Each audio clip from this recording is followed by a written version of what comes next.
Telugu Desam party వ్యవస్థాపక అధ్యక్షులు మాజీ ముఖ్యమంత్రి నందమూరి తారక రామారావు వర్ధంతి పురస్కరించుకుని కడప జిల్లా బద్వేలులో ఘనంగా నివాళుల కార్యక్రమం నిర్వహించారు. ఈ సందర్భంగా బల్దేల్లోని ఎన్టీఆర్ విగ్రహానికి మాజీ MLA Vijayamma, TDP incharge Ritish Reddy పూలమాలలు వేసి ఘన నివాళులర్పించారు.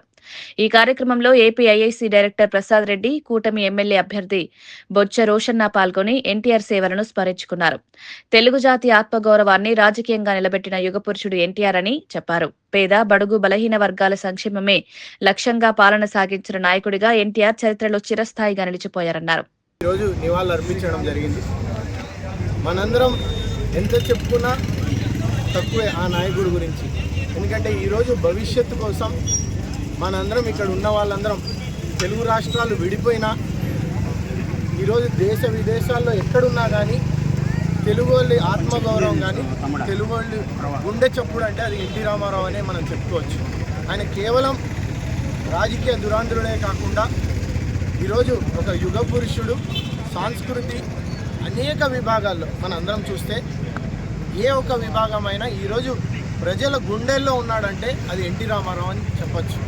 ఎందుకంటే ఒక పేదలకి పెద్ద దిక్కుగా పెద్ద ఆయన అనేసి ఎన్టీ రామారావు గారు ఆ రోజు నిలబడి బడుగు బలహీన వర్గాలందరికీ ఇల్లు, కూడు, గుడ్డ ఇవన్నీ ఖచ్చితంగా వాళ్ళకు ఉండాలనేసి ఆ రోజు పార్టీ స్థాపించినప్పుడు పార్టీలో కూడా చిహ్నం కానీ గుర్తు కానీ ఈరోజు వరకు నేనున్నా లేకపోయినా నా ఆశయాలు కానీ నా ఆశీస్సులు కానీ ఈరోజు ఇక్కడ ఇంతమంది తెలుగుదేశం పార్టీ కార్యకర్తలు కానీ వీళ్ళందరూ ఒక ఫ్యాక్టరీ లాగా తయారు చేశారంటే కేవలం అది ఎన్టీ రామారావు అనే చెప్పచ్చు. ఈరోజు నిష్పక్షపాతం కానీ ఒక విధంగా నిలబడి మన అందరం ఆయన సంకల్పం కానీ లేదంటే ఆయన గౌరవం కానీ లేదా ఆయన ఒక మనస్ఫూర్తిగా ఆయన చేసిన మనకు ఒక మనోధైర్యం కానీ ఈరోజు ఆయన చెప్పిందే మన అందరిలో నిలబడింది. మనం కూడా మన ప్రాంతంలో ఆనాడు స్వర్గీయ ఎన్టీ రామారావు గారు మరియు వీరారెడ్డి గారు బ్రహ్మం సాగర్ ఖచ్చితంగా ఈ ప్రాంతం ఈరోజు తాగునీరుకి మనం ఎక్కడైనా ఉన్నాము ఈరోజు అనుకోవాలంటే అది ఎన్టీ రామారావు మరియు ఈరోజు వీరారెడ్డి గారిని గుర్తించుకోవాల్సిన అవసరం ఉంది. బద్వేల్ ప్రాంతంలో మనం అనేక సేవా కార్యక్రమాలు ప్రతి సంవత్సరం ఆయన తరపున మనం అది బ్లడ్ బ్యాంక్ కానీ లేదంటే చనిపోయిన విద్యార్థులు ఎవరికైనా ఉంటే విద్యార్థులు కానీ వాళ్ళకి విద్యాసేవ అన్ని సేవలు ఎన్టీ రామారావు గారు ఇవ్వడం జరుగుతుంది. మనందరం ఈరోజు ఆ మహనీయుడు స్ఫూర్తితో కానీ మనం ఆయన సంకల్పంతో కానీ భవిష్యత్తులో మనందరం ఉన్న వాళ్ళందరం ఆ నడక నడవాలి.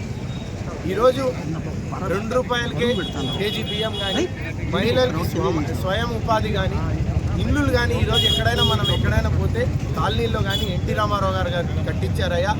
మనం ఎక్కడైనా ఇక్కడ ఏమైనా ఫ్లడ్స్ కానీ ఇవన్నీ వచ్చినప్పుడు ఆ టైంలో ఆయన ఇక్కడ చైతన్య రథంతో కానీ అనేక ప్రాంతాలు సందర్శించేశారు.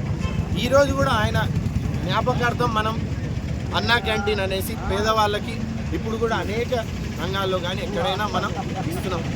బసవతారకం ట్రస్ట్ అనేసి క్యాన్సర్ పేషెంట్స్కి ఆయన వల్ల సేవ అందరికీ అందుతుంది. ప్రాంతాల్లో ఆయన చూస్తే నాయకుడు ఒక పోరాట యోధి. ఎందుకంటే మనం రాష్ట్రంలో కానీ దేశంలో మనం అన్నీ చూసాం, మనం ఎక్కడైనా చదువుకున్నాం.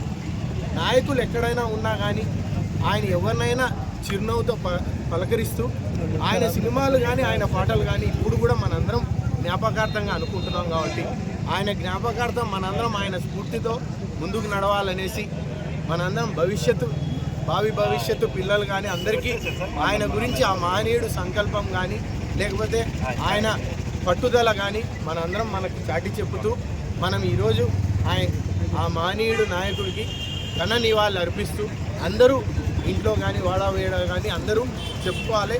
ఇది కేవలం ఒక వర్ధంతి కాకుండా ఒక పండగ వాతావరణంగా జరుపుకోవాలని అందరినీ కోరుకుంటున్నా. ధన్యవాదాలు.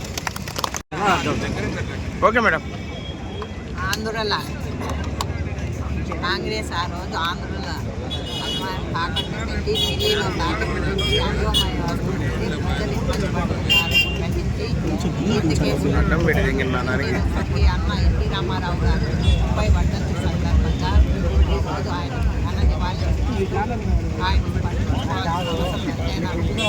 ఆ రోజు ఏమైందంటే ఎమర్జెన్సీ పెట్టి కాంగ్రెస్ ఎంతో ఇబ్బంది పెట్టినప్పుడు నేనున్నానని ఆంధ్రజ్యోతి ధైర్యం చెప్పి ముందుకేసి అతి తక్కువ కాలంలోనే పార్టీ నిర్మించి అతి ఎక్కువ మెజార్టీతో ఆ రోజు అన్న ఎన్టీ రామారావు గారు నుంచి ప్రజలకు అందా దండగా ఉంటాను, ఆంధ్రుల అభిమానం ఢిల్లీలో కాదు మన ఆంధ్రాలోనే ఉంటారని ఇచ్చాడు. అటువంటి మహానుభావుని స్మరించుకోవాల్సిన అవసరం ఎంతైనా ఉంది.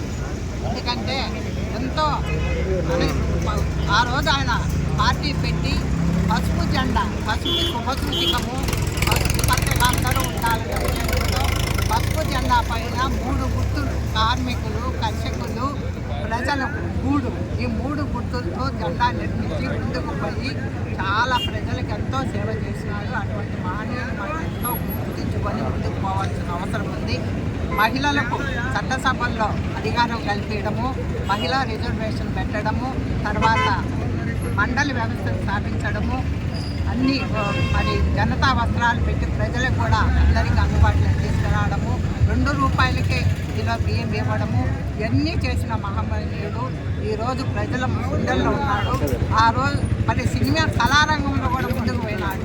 కృష్ణుడు, రాముడు, మరి మన కలియుగ దైవమైన వెంకటేశ్వర్లు ఎవరు అంటే ఎన్టీ రామారావు ముఖంలోనే చూసేవారు. అంత దైవత్వం ముట్టి కలపడి అట్లా కళారంగానికే కాక రాజకీయానికి కూడా అన్ని విధాలు ప్రయత్నించిన మనందరూ తెలుసుకొని ఆయన అడుగుజాడల ప్రతి ఒక్కరూ నడవాలని